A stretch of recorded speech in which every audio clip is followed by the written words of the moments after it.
the heart of the Utah Valley University in Orem, Utah. On September 10th, 2025, conservative firebrand Charlie Kirk, founder of Turning Point USA and a relentless defender of the Christian values, was gunned down in cold blood during his Prove Me Wrong event. Eyewitnesses recount the horror. A single precise shot from 100 to 200 yards away, likely from a rooftop, striking Kirk as he engaged in open debate. Utah Governor Spencer Cox swiftly condemned it as a political assassination. It was a religious assassination, too. While the FBI and the local authorities scrambled, detaining and releasing a person of interest, but the shooter remains at large as of, I know, right now. Motive shrouded in mystery. This isn't just another statistic in America's rising tide of political violence.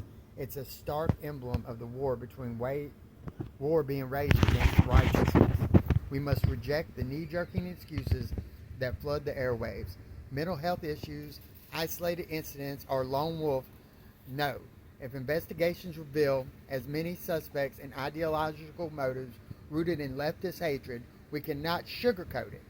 Kirk was a vocal critic of progressive agendas that erode family faith and freedom.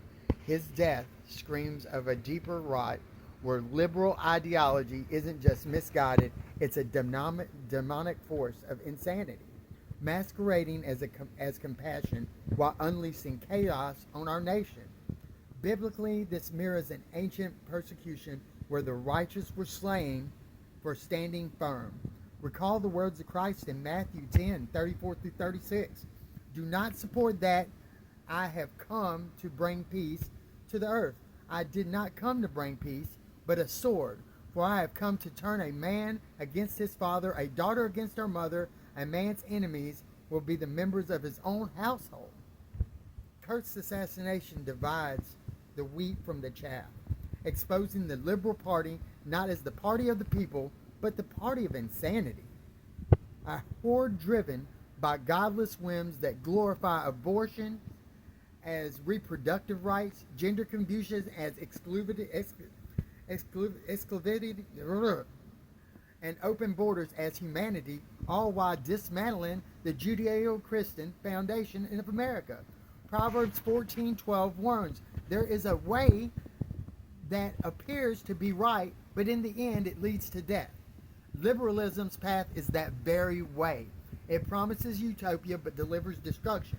We've seen it in the erosion of our cities through defund the police madness, the indoctrination of our children with critical race theory and transgender propaganda, and now the literal targeting of conservative voices.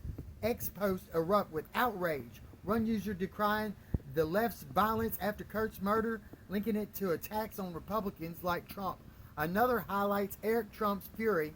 I'm sick and tired of seeing the bullets. They're the only going one way. This isn't hyperbole. This is a massacre in slow motion where liberal insanity vomits hatred that spills into bloodshed, putting every God-fearing America in danger. The Bible doesn't call us to cower. Ephesians 6:11 verse 12, or Ephesians 11 verse 12 condemns, put on the full armor of God so you can take a stand against the devil's schemes. For our struggles are not against the flesh and blood, but against the rulers, against the authorities, against the powers of this dark world, and against the spiritual forces of evil in the heavenly realms. Liberals, blinded by their secular idolatry, embody the dark forces, pushing policies that bankrupt our economy, while socialist fantasies weaken our military with woke experiments and invert peril through unchecked immigration. They are not the people for the people. They are against God, sanity, and the republic. As Psalms 2, verse 1-4 thunders, why do the nations conspire and the people plot in vain? The kings of the earth rise up and the rulers band together against the Lord and against his anointed. The one enthroned in heaven laughs. The Lord scoffs at them.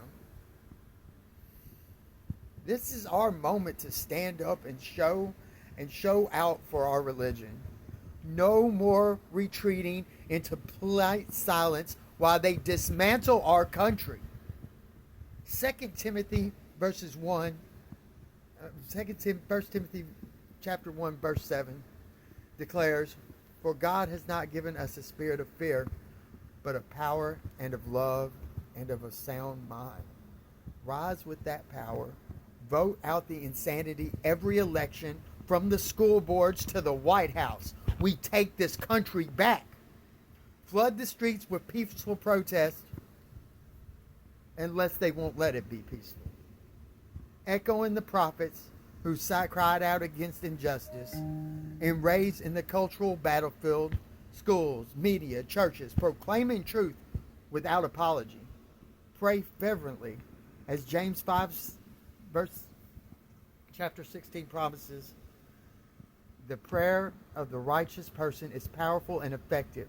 Kurt's blood cries out like Abel's in Genesis 4:10, demanding justice. President ordered flags at half-staff, but that's not enough. We must demand accountability from authorities exposing how this leftist rhetoric from media elites to politicians fuels this violence. Remember, Romans 13, verses 3 through 4, rulers are God's servants, agents of wrath to bring unpunished on the wrongdoer. If the FBI drags its feet, as some fear, it's because the deep state is infested with the same insanity. Believers, this assassination is a trumpet blast. Revelations 3:16 warns against lukewarm faith. I am about to spit you out of my mouth. No more apathy while liberals' deranged ideologies destroy families, inflate crime, and invite foreign threats.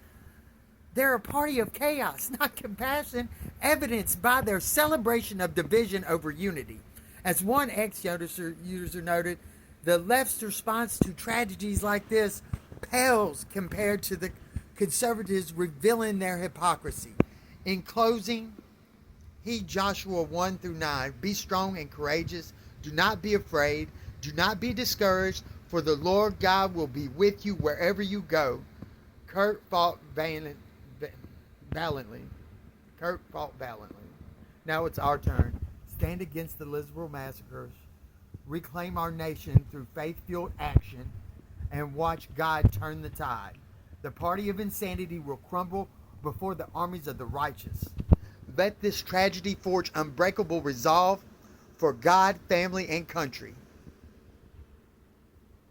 Thank you so much.